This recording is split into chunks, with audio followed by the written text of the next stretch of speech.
George R. R. Martin tem nos contado há pelo menos uns 5 anos porque ele não consegue terminar a sua magnus opus, As Crônicas de Gelo e Fogo. Mas nós continuamos querendo ouvir o papo do escritor jardineiro, aquele que não delineia tudo, que vai construindo pedaço por pedaço conforme as coisas vêm à sua cabeça. Até parece que escritor jardineiro é sinônimo de escritor que demora demais, que tem muita dificuldade para construir a sua história.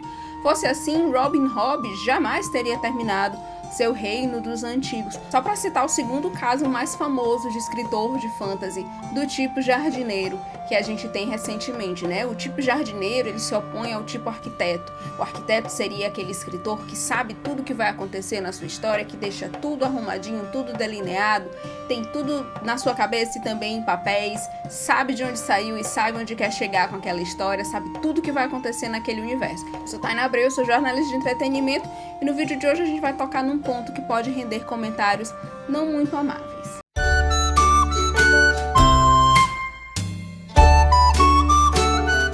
Essa semana, algumas notícias pipocaram na mídia especializada sobre 3 coisas ocorrendo aí nesse universo da franquia das Crônicas de Gelo e Fogo. A primeira delas nos dá conta do que ocorreu com o piloto, ou de algumas coisas que teriam ocorrido com esse piloto caríssimo de Blood Moon, que foi jogado no lixo, que seria uma prequel de Game of Thrones, com a história se passando durante o período da Longa Noite. A Naomi Watts seria a protagonista dessa narrativa. Segundo o Casey Bloys, que é o chefe da HBO, não é que era assim um negócio que não dava para assistir, que era horrendo, que era muito mal feito. Na verdade, só não tinha substância, não tinha base, não tinha com que eles estarem fazendo aquele ali. Entre outras coisas que foram reveladas, a gente tem umas imagens da Naomi Watts no que parece ser Casterly Rock, a sede hoje no presente da narrativa da família Lannister, mas ela está realmente parecendo uma Lannister num período em que os Lannister ainda não existiam, ou pelo menos não existiam como casa organizada, muito menos como os senhores ali de Casterly Rock. Se esperava que a personagem da Naomi fosse uma Stark, porque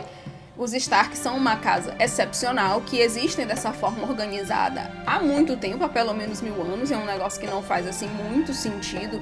Nem dentro desse mundo isso faz sentido. É como se os Starks sempre existissem, né? Depois que os Ândalos chegam ali, a casa Stark é formada logo depois, e a casa Stark segue sendo a principal casa do norte de Westeros. E é um negócio que não é comum. As grandes casas, elas surgem e elas são derrotadas por outras casas, e há sempre ali uma disputa de poder em várias regiões, mas aparentemente os Stark são excepcionais e estão controlando o norte há pelo menos 1000 anos. A segunda notícia nos conta de um novo trabalho envolvendo a Sophie Turner, que fez a Sansa Stark, e o Kit Harington, que fez o Jon Snow. Então eles vão estar juntos, um novo trabalho que não tem nada a ver com o universo das Crônicas de Gelo e Fogo. E já a terceira que eu quero trazer aqui, a mais emocionante de todas, é que o The Hollywood Reporter trouxe que um dos roteiristas envolvidos em The Batman estaria adaptando a conquista de Aegon, né, a conquista Targaryen de Westeros, para uma nova série prequel no universo de Game of Thrones. A HBO não confirmou isso, assim como a HBO não confirmou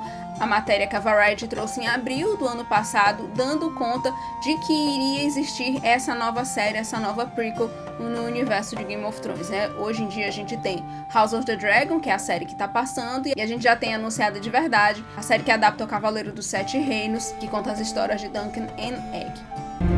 Well, funny you should ask. Let me get my map. E essas notícias me fizeram lembrar que nós temos Jon Snow morto, jogado no chão, duro de gelo, do lado de fora de Castle Black, há quase 13 anos. 13 anos desde a publicação de A Dance with the Dragons, em que o último capítulo é sobre a morte de Jon Snow, em que Jon Snow falou a sua última palavra e foi Fantasma, que é o nome do seu lobo. 13 anos, mais de uma década, e nada de George R. R. Martin terminar as Crônicas de Gelo e Fogo, nada dele entregar pelo menos o penúltimo livro, que seria chamado de Winds of Winter. Well, funny you should ask. Let me get my map. E essa questão da dificuldade do Martin terminar a sua história tem nos levado a caminhos interessantes, alguns um pouco assustadores também. Por vezes nos desemboca numa discussão completamente estéril sobre como ele só está demorando muito porque ele construiu um mundo extremamente complexo e por ser extremamente complexo requer muito tempo e demora demais e ele é excepcional e esse mundo dele é tão complexo que nada é parecido, então por isso que demora muito. E eu já cheguei a ler um comentário no TikTok de uma pessoa dizendo, inclusive num vídeo meu, que não existia no fantasy, não existia em toda a literatura do fantasy nada tão incrível quanto as Crônicas de Gelo e Fogo. Martin é muitas coisas boas enquanto escritor, mas único e excepcional não são essas coisas, né? Ele é um escritor muito bom, ele construiu uma história muito complexa, mas ignorar a existência de outros livros, de outras sagas no fantasy tão complexas ou mais complexas do que Game of Thrones é uma perda só para os leitores, é uma perda só para quem não conhece esses trabalhos. Eu acabei de citar o Reino dos Antigos, da Robin Hobb, o próprio Wheel of Time, né? Então, são assim, nós temos sagas reconhecidas, conhecidas pelos fãs e reconhecidas na literatura de fantasia de sagas extremamente complexas, né? O que o Martin teve foi uma vitrine muito boa. As Crônicas de Gelo e Fogo não eram, assim, extremamente conhecidas, extremamente populares. Dentro do próprio fantasy, as Crônicas de Gelo e Fogo, antes da adaptação da HBO, antes de Game of Thrones, não era a mais vendida, não era a mais excepcional. A gente tinha, por exemplo, Toda a Soberania de Wheel of Time, do Robert Jordan, terminada pelo Brandon Sanderson, de que nós vamos falar ainda nesse vídeo um pouco mais lá pra frente. Mas o Martin teve aí a vitrine de ter Game of Thrones adaptado na HBO e de ter a sua saga elevada a patamares vistos apenas com O Senhor dos Anéis, com a adaptação de Peter Jackson. Mas dizer que o Martin é excepcional, que não há nada em todo o fantasy que se compare ou que supere as Crônicas de Gelo e Fogo, é um pouco demais. Let me get my map. O segundo caminho, claro, é aquele que nos despeja em ficar analisando essa história, ficar vendo as teorias, analisar o que o Martin já escreveu, onde que essa história tá indo, para onde que ela não tá indo, as diferenças entre os livros e o que foi colocado na série de TV. E o segundo caminho, claro, nos despeja no debate sobre por que o Martin está demorando muito, o que faz ele demorar demais. E o Martin tem há anos postado os parcos progressos na escrita das Crônicas de Gelo e Fogo no seu blog Not a Blog, em que ele sempre deu pistas sobre o quão perdido ele está, sobre como ele não avança nessa história, né? Pouco mais de um ano ele disse que estava com 75% de Winds of Winter pronto, e na mesma batida ele nos disse que não sabe o que fazer com Castle Rock, que não sabe o que fazer com personagens centrais. Veja bem, se você tem 75% de uma parte do seu jardim pronto e você não sabe como terminar um único canteiro, então você realmente tem muitos problemas. Só que em 2019, não pela primeira vez e certamente não pela última, o Martin nos contou de forma despretensiosa e provavelmente sem dar muito atenção ao que ele tem falado a respeito disso, por que ele não consegue terminar as Crônicas de Gelo e Fogo. And I started writing a science fiction novel called Avalon, which was part of my Thousand Worlds future history that I'd written a lot of stories about in the 70s. And it was going well. I'd been thinking about that one, percolating that one for some years. But then one day, suddenly this chapter came to me, almost like preformed in my head. And it was the chapter where Bran finds the direwolf pups in the summer snow. And it came to me so vividly that I knew I had to write it. So I put Avalon aside, I put it back in a drawer, and I sat down to write this chapter. I didn't know what it was part of. Was it a standalone short story? Was it part of a book? By the time I finished that chapter, and it only took me 2 or 3 days, I already knew what the next chapter had to be. So I went on, I wrote that, and I wrote the one after that, and so it all started building for me in the summer of 1991, and I think I wrote about 100 pages that summer. And then Hollywood kicked up again. Suddenly my agent sold a television pilot for me. So I put Game of Thrones in the drawer as well and went out and did a pilot, and then I did some backup scripts for the pilot, and then I did another pilot. I wrote a feature film. None of them ever got made. It was like 3 years until I returned to Game of Thrones. But, you know, when I did, it was like I'd put it down yesterday, which was huge for me, because from periodically I take out those pages of Avalon that I also put aside in 91, and they're ice cold. I have no idea where I was going or what I was doing. It's all faded away, but it did not do that on Game of Thrones. The book had such a claws in me, so deep, the characters. I guess I'd been thinking about them in the back of my head all those intervening years where I've been doing other stuff. So I got right back into it in 93 and 94, and then we sold it, and the rest is imaginary history. Em 2019, o Martin estava em Londres e ele foi chamado pela HarperCollins, que é a editora dele no Reino Unido, para ser entrevistado pelo Dan Jones, outro escritor que publica com a HarperCollins. O Dan Jones é um historiador e escritor de calhamaços que contam a história das Guerras das Rosas, das Cruzadas e dos Plantageneta. Então, ninguém mais próprio dentro do Reino Unido para entrevistar o Martin sobre as Crônicas de Gelo e Fogo do que o Dan Jones, porque, como a gente sabe, as Crônicas de Gelo e Fogo nada mais é do que uma adaptação, quer dizer, é muitas coisas, mas uma das coisas que é uma adaptação em fantasia das Guerras das Rosas, da anarquia, de alguns outros períodos da história da Inglaterra e também de histórias de outros lugares que ele vai juntando um pedaço aqui e acolá e formando a sua coxa de retalhos, que é as Crônicas de Gelo e Fogo.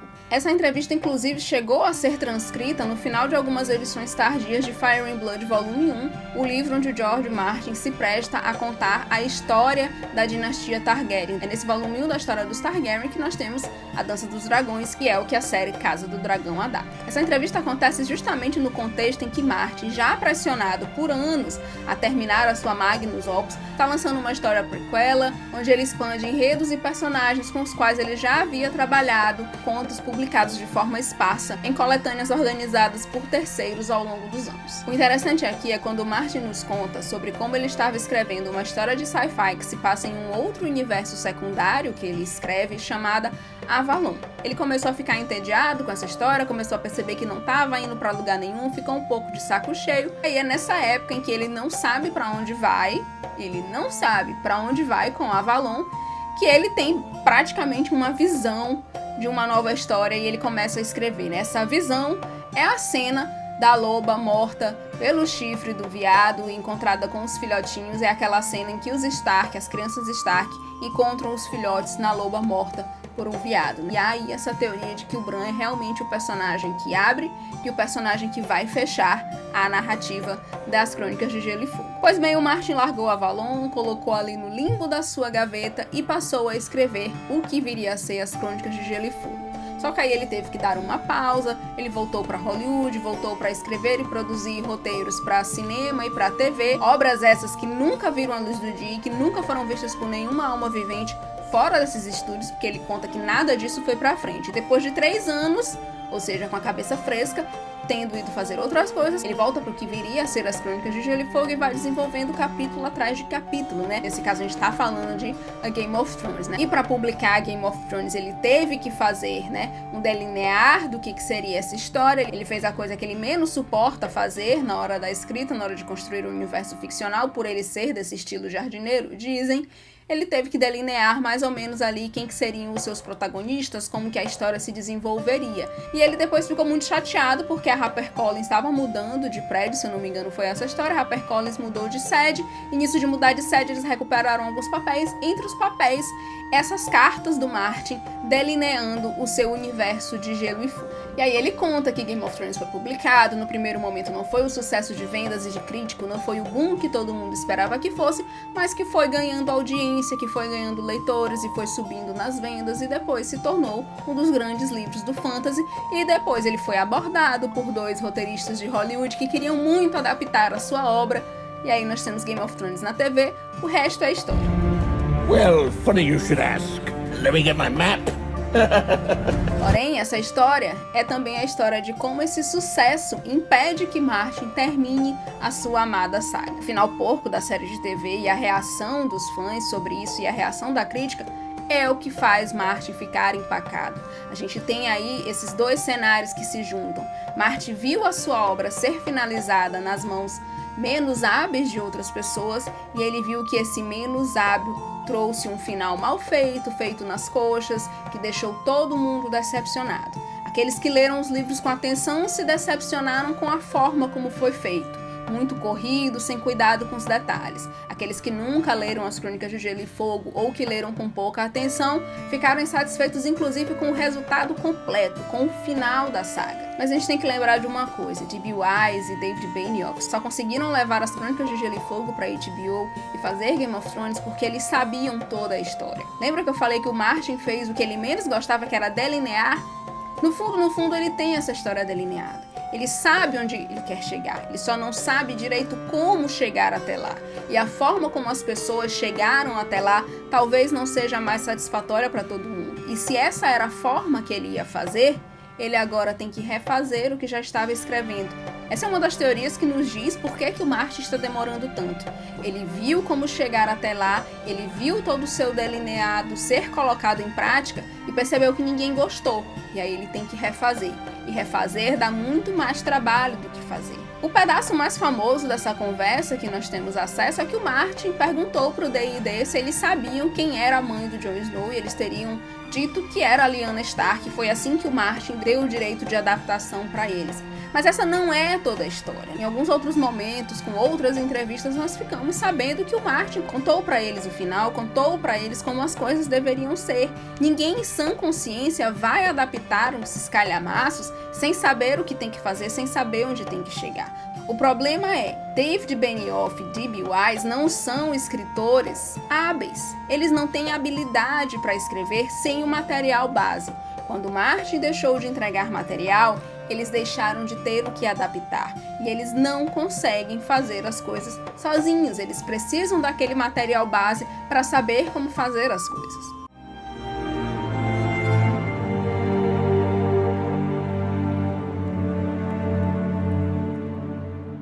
E aí nós temos, depois de quase 13 anos, o George Martin entediado com sua história, empacado em um dilema, tendo provavelmente que reescrever várias coisas. Nas palavras de Theo Le Guin, o filho da eterna Ursula Le Guin, um escritor que teme escrever ainda pode produzir resultados magníficos, mas que vida dura isso deve ser. Le Guin, aliás, é sempre uma rocha em que a gente tem que se agarrar. Uma das maiores escritoras da ficção especulativa, sempre deixou claro que ela não acreditava em bloqueio criativo ou na necessidade de musas. A ética profissional dessa grande escritora não deixava espaço para certos luxos.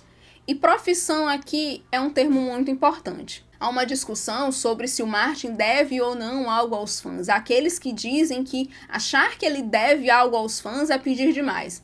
Eu acho que não, eu acho que ele deve sim. E eu vou dizer por quê.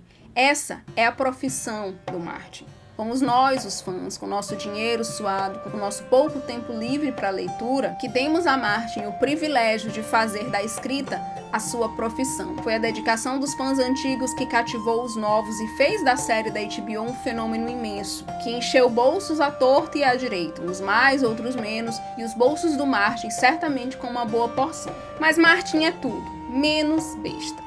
Claro que ele sabe que, comparado com o público dos seus outros universos ficcionais, o público das Crônicas de Gelo e Fogo é muito maior. É imenso se comparado com o público dos seus outros universos. Ele sabe que pouca gente, nessa comparação, quer que ele desenvolva a história nesses outros universos. Apesar de que no seu nota-blog, aqui e acolá, ele faz alguma menção, ele dá alguma pista, ele fala que não sei o que, está fazendo tantos anos. Ele comemora esses outros universos secundários que ele criou, claro. Ele sabe que mesmo que ele não possa entregar Winds of Winter ou mesmo a Dream of Spring, ele vai escrever qualquer coisa nesse universo que não seja finalizar as peripécias de Dany, Jon e companhia. E claro que a HBO, como todos os outros estúdios, não pode ficar sem a sua franquia especial. É aí que entram livros como Mundo de Gelo e Fogo, em sua versão mesa de centro, Fire and Blood Volume 1, Rise of the Dragon, que é Fire and Blood Volume 1, versão mesa de centro, O Cavaleiro dos Sete Reinos e as séries prequelas de A Casa do Dragão, O Cavaleiro dos Sete Reinos, a não confirmada 100% Conquista Targaryen, uma animação sobre Valíria, ou seja, qualquer coisa dentro do universo de Gelo e Fogo que não seja terminar as Crônicas de Gelo e Fogo. Let me get my map.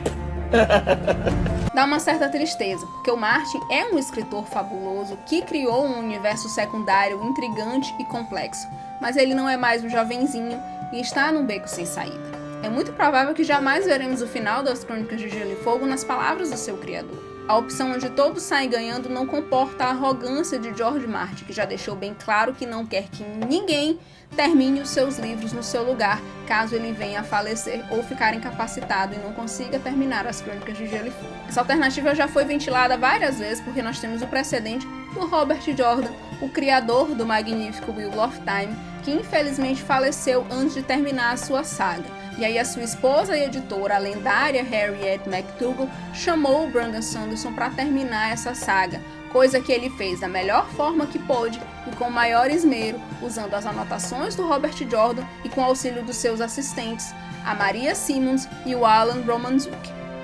Let me get my map. Mas sabe quando isso vai acontecer com as Crônicas de Gelo e Fogo? Quando o sol nascer no oeste e se puser no leste, quando os mares secarem e quando as montanhas forem sopradas pelo vento como folhas. Não antes. Yela Jaka Kajun. Gostou desse vídeo?